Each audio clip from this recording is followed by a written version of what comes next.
আসসালামু আলাইকুম। আশা করি সবাই ভালো আছেন। আমি পুষ্টিবিদ জেনিফার মিতা হক বলছি। রোজার 7টি উপকারিতা নিয়ে আজকে উপস্থিত হয়েছি আপনাদেরকে জানানোর উদ্দেশ্যে এবং কিভাবে রোজা রাখলে সর্বোচ্চ শারীরিক বেনিফিট আমরা পাবো সেটি নিয়েও আজকে আলোচিত হবে। আসলে বছরের পর বছর ধরে কিন্তু আমরা মানুষরা রোজা রেখে এসেছি, আমরাও রাখছি, আমাদের পূর্বপুরুষেরা রেখেছেন এবং গত 20-30 বছর ধরে কিন্তু গবেষকরা গবেষণা করে খুব অবাক হয়েছেন যে রোজার অনেক অনেক উপকারিতা আছে। চলুন এক একে জেনে নেওয়া যাক। 1 নম্বর যে পয়েন্টটি আমি বলবো সেটি হচ্ছে অটোফেজির মাধ্যমে তারুণ্য ধরে রাখা সম্ভব। দেখা যায় আমাদের শরীরে অসংখ্য ট্রিলিয়ন কোষ রয়েছে। এই প্রত্যেকটি কোষ কিন্তু এক একটি ছোটখাটো কারখানার মতন কাজ করে। ওখানে কাজ চলছে, মাঝে মাঝে কিছু যন্ত্রাংশ ভেঙে যাচ্ছে, কিছু আবর্জনা তৈরি হচ্ছে, ঠিক আছে, সেগুলো সরাতে হবে, তাই না? কোষ তখন সেটি নিজেই এই অপসারণের কাজটি করে থাকে এবং এটি হচ্ছে অটোফেজি মাধ্যমে করে থাকে। এই অকার্যকর এবং ক্ষতিকর জিনিসগুলো রিসাইকেল করা হয় এবং পরবর্তীতে আবার পুনরায় ব্যবহারের যোগ্য করে গড়ে তোলা হয়। কোষকে সতেজ হতে সাহায্য করে এবং তারুণ্যতা ধরে রাখতে সাহায্য করে এই অটোফেজি প্রক্রিয়া। এটি ঠিক মতো না হলেও কিন্তু দেখা গেছে গবেষণায় যে ব্রেনের কিছু রোগ, যেমন আলজাইমার্স অর্থাৎ বয়স হলে কথা ভুলে যাওয়া, ঠিক মতন কথা বলতে না পারা বা পার্কিনসন্স এর মতন রোগগুলোর ঝুঁকি বা সম্ভাবনা বেড়ে যেতে পারে। হ্যাঁ, তো আমরা যখন সারাক্ষণ খাবারের মধ্যে থাকি তখন কিন্তু কোষ এই অটোফেজি প্রক্রিয়াটি পরিচালনা করতে পারে না, দমিয়ে থাকে। তো যখন আমরা রোজা রাখছি তখন এই অটোফেজি প্রক্রিয়াটি ত্বরান্বিত হয় বা বৃদ্ধি পায়। তখনই দেখা যায় যে আমাদের এই অটোফেজি প্রক্রিয়ার মাধ্যমে আমাদের শারীরিক অনেক বেনিফিট বয়ে আনে এবং রমজান ছাড়াও বা রোজা ছাড়াও কিন্তু অটোফেজি প্রক্রিয়াকে বৃদ্ধি করা যায় কিভাবে? যদি আপনি হাই ইন্টেন্সিটি ওয়ার্কআউট করতে পারেন 15 থেকে 20 মিনিট, অর্থাৎ ঘাম ঝরা কোনো এক্সারসাইজ করলেন, আর যদি মডারেট ইন্টেন্সিটির মানে ওয়ার্কআউট আপনি করতে চান তাহলে সেক্ষেত্রে একটু লম্বা সময় ধরে যদি আপনি করেন তাহলে সেক্ষেত্রে অটোফেজিতে প্রক্রিয়াটি ত্বরান্বিত হতে পারে। এটি গবেষণায় উঠে এসেছে, কিন্তু অনেক লম্বা সময় ধরে করতে হয়, আসলে কিছুটা লম্বা সময় ধরে করতে হয়। আর যেটা হচ্ছে অবশ্যই আপনাকে আরেকটা জিনিস করতে হবে, সেটি হচ্ছে রমজান মাসে যখন আপনারা রোজা রাখছেন তখন কিন্তু আপনারা যারা হাঁটাহাঁটি করেন না বা এক্সারসাইজ করেন না তারা একটু একটু করে শুরু করতে পারেন। ইফতারের 1 ঘন্টা পর কিছুটা হাঁটা চলা করলেন বা 20 টাকার তারাবি যদি আপনারা উঠবস করে পড়েন, প্লাস অন্যান্য নামাজগুলোও যদি আপনারা পড়ে ফেলেন তাহলেও কিন্তু আপনাদের ভালো এক্সারসাইজ হয়ে গেল এবং এটা থেকে আপনারা কিন্তু অনেক বেনিফিট পাবেন এবং আপনারা থাকবেন তরুণ। তারপরে যে আমি পয়েন্টের নাম বলবো সেটি হচ্ছে মেটাবলিক সুইচ করে চর্বি কমানো। এই যে আমরা যখন রোজা রাখছি তখন কিন্তু আমরা অনেক বেনিফিট পাচ্ছি, সেটা আমি আগেও বলে এসেছি। আমাদের শরীর আসলে চালানোর জন্য কি যে দরকার? ফুয়েল বা জ্বালানি দরকার। এই ফুয়েলটা আমরা কোত্থেকে পাই? আমরা পাই খাবার থেকে, যখন আমরা খাবার গ্রহণ করি এবং আমাদের শরীরে আগে থেকে জমে থাকা গ্লাইকোজেন নামে চিনির থেকে, ঠিক আছে? তো যখন আমরা রোজা রাখি তখন দেখা যায় যে 10-12 ঘন্টা যখন আমরা ফাস্টিং এ থাকছি বা রোজা রাখছি তখন কিন্তু সেই জ্বালানিটি নিঃশেষ হয়ে যায়। তখন বডি কি করে? তখন বডি আমাদের আগে থেকে জমে থাকা যে চর্বিগুলো সেখান থেকে জ্বালানি সরবরাহ করে, অর্থাৎ জ্বালানি নেয়। আসলে এটাকে বলা হয় মেটাবলিক সুইচ, অর্থাৎ চিনি থেকে চর্বিতে সুইচ করা, ঠিক আছে? গবেষণায় দেখা গেছে এই সুইচের কারণে শারীরিক অনেক সমস্যা সমাধান হয়ে যায়, যেমন হার্ট ভালো থাকে, পেটের চর্বি কমতে সাহায্য করে, ব্লাড প্রেশার নিয়ন্ত্রণে থাকে, তারপরে সুগার কমে যায়, মানে সুগার নিয়ন্ত্রিত থাকে, যাদের সুগার বেশি থাকে সেটা কমে আসে এবং বেশ কিছু উপকারিতা দেখা গেছে। তবে রোজা ভেঙেই আমরা বেশ কিছু ভালো কাজ করি না, যে কারণে আমাদের এই যে রোজা থেকে যে আমরা উপকারটা পাচ্ছিলাম সেটি পাই না।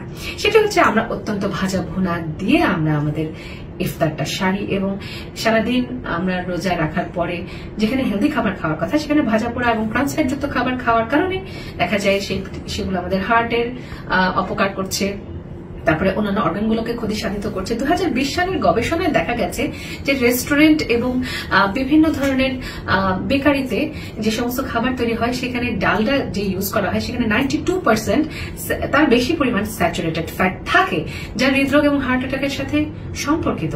তাই ভাজা খাবার এই রমজান মাসে আপনারা এড়িয়ে চলতে পারলে আপনারা কিন্তু এই রোজা থেকে অনেক বেশি বেনিফিট পাবেন। 3 নম্বর যেই পয়েন্ট আমি বলবো সেটি হচ্ছে পেটের স্বাস্থ্য কিন্তু ভালো রাখে এই রোজার সময়। যেমন আমাদের শরীরে, আমাদের পেটে অনেক নাড়িভুঁড়ি আছে, ঠিক আছে? সেখানে কিন্তু অনেক রকমের জীবাণু বসবাস করে। সো আমাদের এই গাট বা যেটা বলছিলাম নাড়িভুঁড়ির মধ্যে যে গুড ব্যাকটেরিয়া আছে সেগুলোর কিন্তু অনেক বড় একটা দায়িত্ব হচ্ছে আমাদের রোগ প্রতিরোধ ক্ষমতাকে বাড়াতে সাহায্য করে থাকে। এই উপকারী ব্যাকটেরিয়াগুলো কিন্তু তখনই বৃদ্ধিপ্রাপ্ত হয় যখন আমরা রোজা রাখি, এবং এই উপকারী ব্যাকটেরিয়াগুলোকে আরেকটু বৃদ্ধি করার জন্য আমরা ইফতার থেকে সেহরি পর্যন্ত টক দই খেতে পারি, অথবা আমরা আঁশযুক্ত খাবার বাড়িয়ে দিতে পারি। তাহলে দেখা যাবে এই গুড ব্যাকটেরিয়ার সংখ্যা বেড়ে যাবে এবং আপনার শরীর থাকবে সুস্থ এবং আপনার স্কিন চুল সবকিছুই ভালো থাকবে এবং রোগ প্রতিরোধ ক্ষমতা বেড়ে যাবে। 4 নম্বর যে পয়েন্টটি বলবো সেটি হচ্ছে রোজা রাখলে কি ওজন কমে? হ্যাঁ, গবেষণায় কিন্তু সেটাই উঠে এসছে। বাংলাদেশ সহ পৃথিবীর বিভিন্ন দেশে প্রায় 35টি গবেষণা একত্র করে দেখা গেছে যে রমজানের পর 1 থেকে 1.5 কেজি পর্যন্ত গড়ে ওজন কমে। এখানে গড় বলা হচ্ছে, অর্থাৎ কারো কারো কিন্তু ওজন বেড়ে যায়, আবার কারো কারো কিন্তু ওজন কমে যায়। যদি গড় হিসাব করি তাহলে দেখা যায় যে গড়ে রমজানে 1 থেকে 1.5 কেজি ওজন কমে। এবং এটার জন্য আপনাকে যেটা এই জিনিসটা অ্যাচিভ করতে হলে আপনাকে কি করতে হবে? ওই ভাজা পোড়া খেলে কি আপনার ওজন কমবে? নো, ওজন কমবে না। সেজন্য ইফতার, ডিনার, সেহরিতে অবশ্যই ভাজা ছাড়া সুন্দর খাবার আপনাদেরকে নির্বাচন করতে হবে, তাহলে কিন্তু আপনারা রোজা থেকে এই বেনিফিটটি পাবেন। 5 নম্বর যে পয়েন্টটি সেটি বলবো সেটি হচ্ছে রক্তের সুগারের মাত্রা কিন্তু নিয়ন্ত্রিত হয় যদি রোজা রাখা হয়। তুরস্কের গবেষকরা ইরান, মিশর এবং কুয়েত সহ প্রায় 16টি গবেষণা একত্র করে দেখেছেন যে রোজা রাখলে সুগারের মাত্রা নিয়ন্ত্রণে চলে আসে।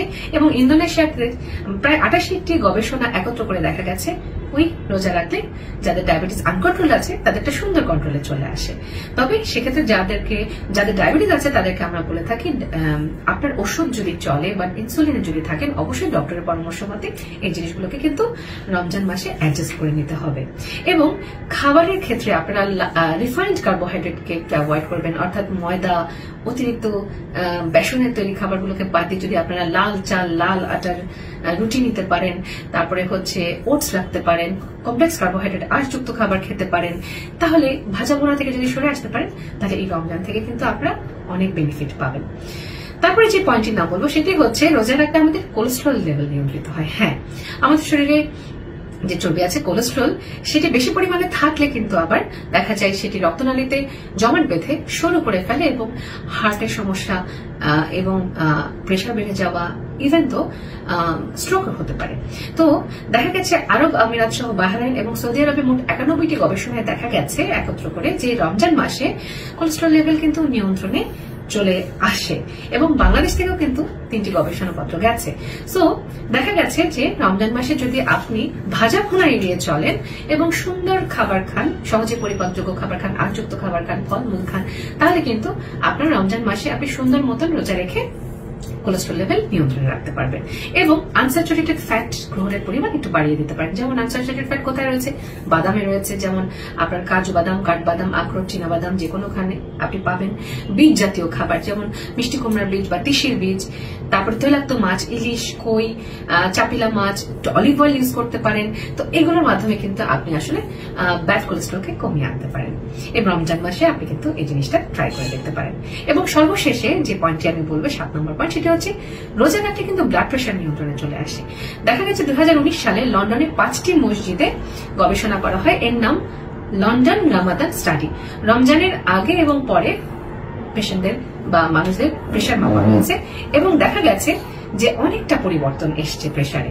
এখানে দেখা গেছে যে রোজার সময় যে যারা নিয়মিত রোজা রেখে গেছে তাদের যে সিস্টোলিক প্রেশার, অর্থাৎ উপরের প্রেশারের উপরের যেটি, সেটি কিন্তু 7 মিলিমিটার মার্কারিতে কমেছে এবং নিচের যে প্রেশারের নিচের অংশটি অর্থাৎ ডায়াস্টোলিক প্রেশার সেটি 3 মিলিমিটার মার্কারি কমেছে। এবং ইন্ডিয়া সহ অনেক দেশে বিভিন্ন গবেষণায় দেখা গেছে যে যারা রমজান মাসে রোজা রেখেছে তাদের ওজন না কমলেও কিন্তু ব্লাড প্রেশার নিয়ন্ত্রণে চলে এসছে। তার মানে রমজান মাসে আমরা যখন রোজা রাখবো তখন কিন্তু অবশ্যই সেটি যদি আমরা সুন্দরভাবে খাওয়া দাওয়ার মাধ্যমে ইফতার থেকে সেহরি পর্যন্ত ভাজা ভুনা না খেয়ে যদি আমরা কন্টিনিউ করে যেতে পারি, আপনারা এত বেনিফিট পেয়ে যাবেন। তো সবাই ভালো থাকুন, সুস্থ থাকুন। ধন্যবাদ। আসসালামু আলাইকুম।